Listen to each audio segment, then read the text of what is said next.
My name is Derek Demeter, and I'm the Planetarium Director at Seminole State College. I got an interest in astronomy when I was very young, around age 5 or 6, when my dad took me to the planetarium over in Orlando, and that was the first time that I got a chance to actually see the real dark night sky without all that light pollution.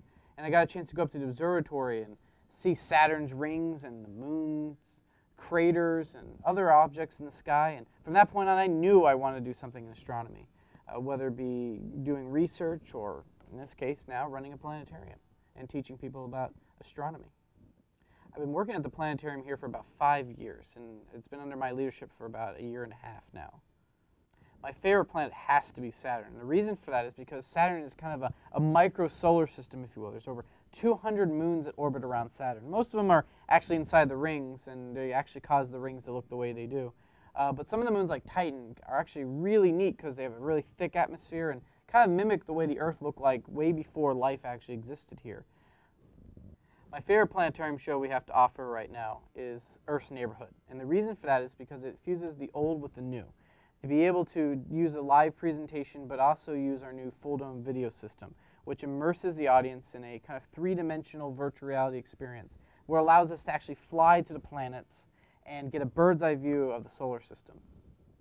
I think the main important part of being a planetarium director is being able to lead a unique facility, to be able to do something different than other planetariums.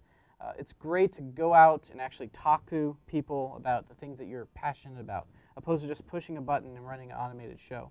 Everything we do here is live and interactive, and being able to excite people about science and do that in a nice setting that I have here at the planetarium is my favorite part.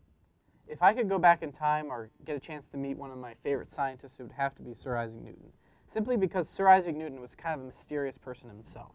Yeah, we know about his scientific achievements, but we don't really know much about exactly who he was. And to get a chance to actually see and interact with somebody that's very reserved like Isaac Newton would be a fascinating endeavor.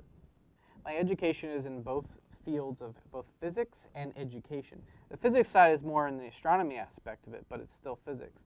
And the benefit of that is that I have the science side, where I understand the scientific concepts and the scientific thinking. But at the same time, I have the education side, where I understand the concepts of education, and allows me to kind of fuse them together to make a better educator for popularizing science for people in the planetarium.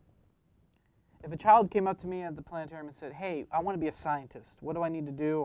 Or they're just interested, I would say just keep asking questions. One of the things about scientists is that we ask questions about the natural world we live in. And so I would encourage for that child to always ask questions and never fear to ask questions, because that's one of the greatest tools a scientist can have in order to be successful. My funniest moment at the planetarium was my brother. It was actually for an Astronomy Day event, and my brother dressed as an alien. And we were kind of hanging out, getting ready for it, but he started dancing, kind of doing this crazy, dancing, and we had it on film, and it was really funny seeing him in this big alien with this huge face on and everything, just dancing, kind of funny. And I think that would be probably the funniest moment I've ever experienced here.